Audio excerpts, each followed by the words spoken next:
J ಇಯಲ್ಲಿ ಸೀಟನ್ನು allocate ಮಾಡಿದರೆ, allot ಆಗಿ block ಮಾಡಿದರೆ, ಕೆ ಸಿ ಇ ಟಿಯಲ್ಲಿ ನಾವು ಸೀಟು ಆಪ್ಷನ್ ಎಂಟ್ರಿ ಇದು ಮಾಡೋಂಗಿಲ್ಲ ಅಂತ ಏನೋ ಮೊನ್ನೆ ರೀಸೆಂಟ್ ಪೇಪರಲ್ಲೊಂದು ಆರ್ಟಿಕಲ್ ಬಂದಿದೆ. ಅದ್ರ ಬಗ್ಗೆ ಏನಂತೀರಾ ಸರ್? ಅಲ್ಲ, ನಿಮ್ದೇನು ಒಪಿನಿಯನ್ನು? ಈಗ ನ್ಯಾಷನಲ್ ಪ್ರೆಸ್ಟೀಜಿಯಸ್ ಇನ್ಸ್ಟಿಟ್ಯೂಷನ್ಸ್ ಅಲ್ಲಿ ಅಡ್ಮಿಷನ್ ತಗೊಂಡು ವಿದ್ಯಾರ್ಥಿಗಳಿಗೆ ಸಹ ನಾವು ಆಪ್ಷನ್ ಎಂಟ್ರಿಗೆ ಬಿಡಬೇಕಾ? ಜಸ್ಟ್ ಕೇಳಿದ್ದು, ಪೇಪರಲ್ಲಿ ಒಂದು ಆರ್ಟಿಕಲ್ ಬಂದಿತ್ತು. ನಾವು ನಮ್ಮ ವಿದ್ಯಾರ್ಥಿಗಳ ಹಿತದೃಷ್ಟಿಯಿಂದ ನನ್ನ ಉದ್ದೇಶ ಇಷ್ಟೇನೆ. ಈಗ NITK ಸೂರತ್ಕಲ್ಲು, IIT ಬಾಂಬೆ ಇಲ್ಲೆಲ್ಲ ಸೀಟ್ ತಗೊಂತಾರೆ, ಅಡ್ಮಿಷನ್ ಆಗ್ತಾರೆ. ಅಂದಮೇಲೆ ನಾವು ಯಾಕೆ ಅವ್ರಿಗೆ ಇಟ್ಕೊಳ್ಬೇಕು ಅಂತ? ಯಾಕೆಂದ್ರೆ ಅದೇ ಸೀಟು ಇನ್ನೊಬ್ಬ ಮೆರಿಟೋರಿಯಸ್ ಸ್ಟೂಡೆಂಟಿಗೆ ಸಿಗುತ್ತಲ್ಲ ಅನ್ನುವ ಉದ್ದೇಶದಿಂದ JEE ಅದು ಒಳ್ಳೆ ಇನ್ಸ್ಟಿಟ್ಯೂಷನ್ಸು. ಇಲ್ಲ ಅವ್ರಿಗೆ ಅದು ಇಂಟ್ರೆಸ್ಟ್ ಇಲ್ಲ ಅಂತಂದ್ರೆ ಅವರು ಅದನ್ನು ಕ್ವಿಟ್ ಮಾಡಿ ಇಲ್ಲಿ ವೆಯ್ಟ್ ಮಾಡಿದರೆ ಅಡ್ಡಿ ಇಲ್ಲ.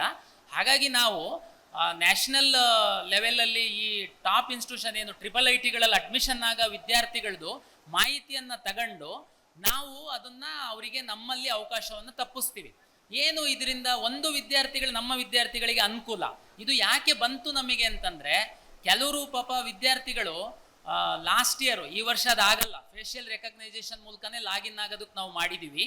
ಕಳೆದ ವರ್ಷ ಏನು ಮಾಡಿದ್ರು, ಈ ನ್ಯಾಷನಲ್ ಲೆವೆಲ್ ಇನ್ಸ್ಟಿಟ್ಯೂಷನಲ್ಲಿ ಅಡ್ಮಿಷನ್ ಆದವ್ರ ಹೆಸರಲ್ಲಿ ಈ ನಾನು ಹೇಳಿದ್ನಲ್ಲ, ಈ ನಮ್ಮ ಸೈಬರ್ ಸೆಂಟರ್ ಅವರು ಯಾರೋ ಮಧ್ಯವರ್ತಿಗಳು ಸ್ವಲ್ಪ ಆಟಾಡಿದ್ರು.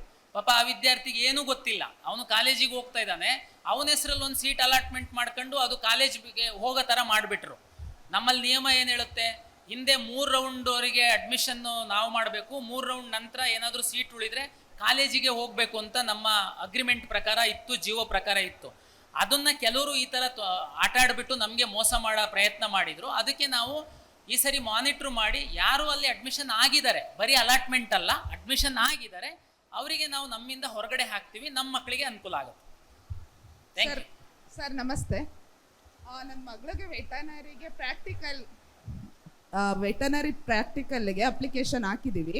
ಆದರೆ ಆ್ಯಕ್ಚುಲಿ ನಮ್ಗೆ ಮುಂಚೆ ಗೊತ್ತಿರಲಿಲ್ಲ ವ್ಯವಸಾಯ ದೃಢೀಕರಣ ಪತ್ರ ಮತ್ತು ವಂಶವೃಕ್ಷ ಎಲ್ಲ ಇದು ಮಾಡಬೇಕು ಅಂತ. ಆದರೆ ಇರೋದನ್ನೇ ಹಳೇದನ್ನೇ ನಾವು ಅಪ್ಲಿಕೇಶನ್ ಹಾಕಿದ್ದೀವಿ.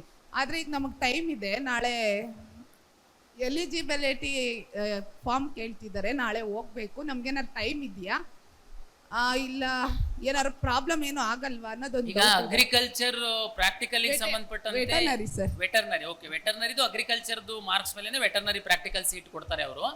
ಅದ್ರದ್ದು ಅಗ್ರಿಕಲ್ಚರ್ ಯೂನಿವರ್ಸಿಟಿ ಅವರು ಮತ್ತು ವೆಟರ್ನರಿ ಯೂನಿವರ್ಸಿಟಿ ಅವರು ಒಂದು ಕಮಿಟಿ ಮಾಡಿ ನಿಮ್ಮ ಡಾಕ್ಯುಮೆಂಟ್ ಪರಿಶೀಲನೆ ಮಾಡೋದು.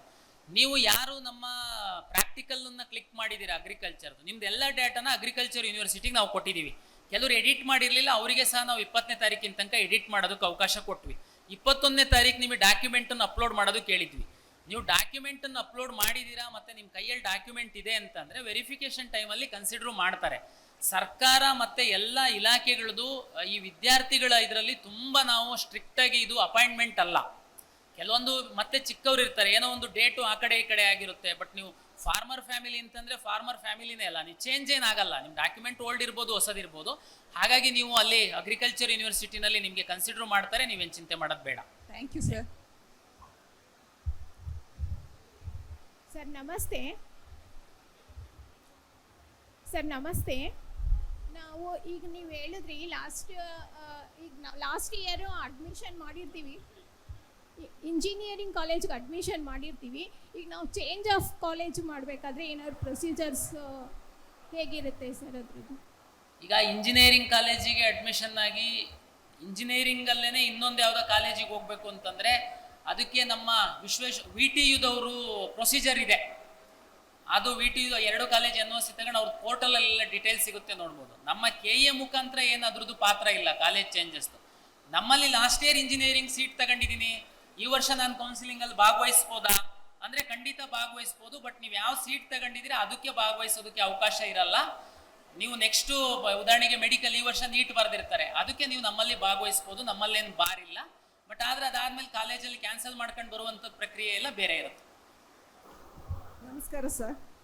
ನನ್ನ ಪ್ರಶ್ನೆ ಅಂದರೆ, ನಮ್ಮ ಮಗು ಇವಾಗ KCET ಎಕ್ಸಾಮ್ ಬರೆದಿದೆ, ಮತ್ತು ನೀಟ್ಗೆ ಪ್ರಿಪ್ರೇಷನ್ ಆಗ್ತಾ ಇದೆ, ಮತ್ತು JEE ಎಕ್ಸಾಮ್ ಸಹ ಬರೆದಿದೆ. ಫಸ್ಟು ಬರೆದಿದೆ, ಸೆಕೆಂಡು ಬರೆದಿದೆ, ಅಡ್ವಾನ್ಸ್ಗೆ ಸೆಲೆಕ್ಟ್ ಆಗಿದೆ. ಅದು ನಾವು ಅಡ್ವಾನ್ಸ್ಗೆ ಇನ್ನೂ ಅಪ್ಲಿಕೇಶನ್ ಹಾಕಿಲ್ಲ. ಈಗ ಯಾವ ಥರ ಹಾಕ್ಬೇಕಾ ಬೇಡವಾ ಹಾಗಾದರೆ?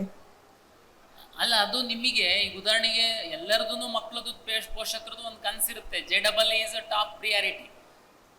ಅಷ್ಟು ಅಲ್ಲಿ ಸಿಕ್ಕಿಲ್ಲ ಅಂತಂದ್ರೆ ನಮ್ಮಲ್ಲಿ ಬರುವಂಥದ್ದು ಮನಸ್ಥಿತಿ ಎಲ್ಲರಿಗೂ ಇರುತ್ತೆ. ನಮ್ಮಲ್ಲಿ ಒಳ್ಳೆ ಕಾಲೇಜ್ ಇದ್ರು ಸಹ ಎನಿವೆ ಅದು ನಮ್ಗಿಂತನೂ JEE ಏನೋ IIIT ಅಲ್ಲೆಲ್ಲ ಸಿಕ್ಕಿದ್ರೆ ನನ್ನ ಪ್ರಕಾರ ನೀವು ನಾನದು ನೀವು ಡಿಸೈಡ್ ಅಲ್ಲ ಸರ್, ಹಂಗಲ್ಲ. ಅವನು MBBS ಮಾಡಬೇಕು ಅಂತ ತುಂಬಾ ಆಸೆ ಇರೋದು ಅವನಿಗೆ. ಓಕೆ, ಆದ್ರೆ ಅವನು ಏನ್ ಹೇಳಿದ್ದಾನೆ, ಎಲ್ಲರೂ ಬರೀತಾ ಇರ್ತಾರೆ ನಾನು ಬರೀಬೇಕು ಅಂತ ಹೇಳೋ ಒಂದು ಆಸೆಗೆ ಬರ್ದಿದ್ದಾನೆ.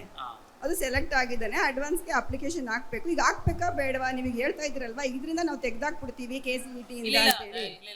ನಾವು JEE ಅಪ್ಲಿಕೇಶನ್ ಹಾಕಿ ಎಕ್ಸಾಮ್ ಬರ್ದು ಸೀಟ್ ಅಲಾಟ್ ಆದ್ರೂ ನಾವೇನು ಅವರಿಗೆ ಟಚ್ ಮಾಡಲ್ಲ. ಸೀಟ್ ಅಲಾಟ್ ಆಗಿ ಅಡ್ಮಿಷನ್ ಆದ್ರೆ ಕಾಲೇಜಲ್ಲಿ ನಾವಿಲ್ಲಿ ಕಟ್ ಮಾಡ್ತೀವಿ. ಅವ್ರು ಅಲ್ಲಿ ಸೆಲೆಕ್ಟ್ ಆದಾಗ ಮಾತ್ರ ಇಲ್ಲಿ ಕಟ್ ಸೆಲೆಕ್ಟ್ ಆಗಿ ಅಡ್ಮಿಷನ್ ಆದ್ರೆ ಇಲ್ಲ ಸರ್, ನಾವು ಈಗ ಕರ್ನಾಟಕದಲ್ಲೇ MBBS ಮಾಡಿಸ್ಬೇಕು, ನಾವು ಗೌರ್ಮೆಂಟ್ ಸೆಕ್ಟರ್ ಅಲ್ಲೇ ಮಾಡಿಸ್ಬೇಕು ಅಂತ ಇರೋದು. ಹಂಗಾಗಿ 4ನೇ ತಾರೀಕು ನೀಟ್ ಎಕ್ಸಾಮ್ ಬರೆದ ಮೇಲೆ ಡಿಸೈಡ್ ಮಾಡಿ, ಗೊತ್ತಾಗ್ಬಿಡುತ್ತೆ ನಿಮಗೆ ಲಾಸ್ಟ್ ಇಯರ್ದು ಏನ್ ಬರುತ್ತೆ, ಈ ವರ್ಷ ಮಗ ಹೆಂಗ್ ಎಕ್ಸಾಮ್ ಮಾಡ್ತಾನೆ ಅನ್ನೋದ್ರ ಮೇಲೆ ಡಿಸೈಡ್ ಮಾಡೋದು ಒಳ್ಳೆ. ಸರಿ, thank you sir. Thank you.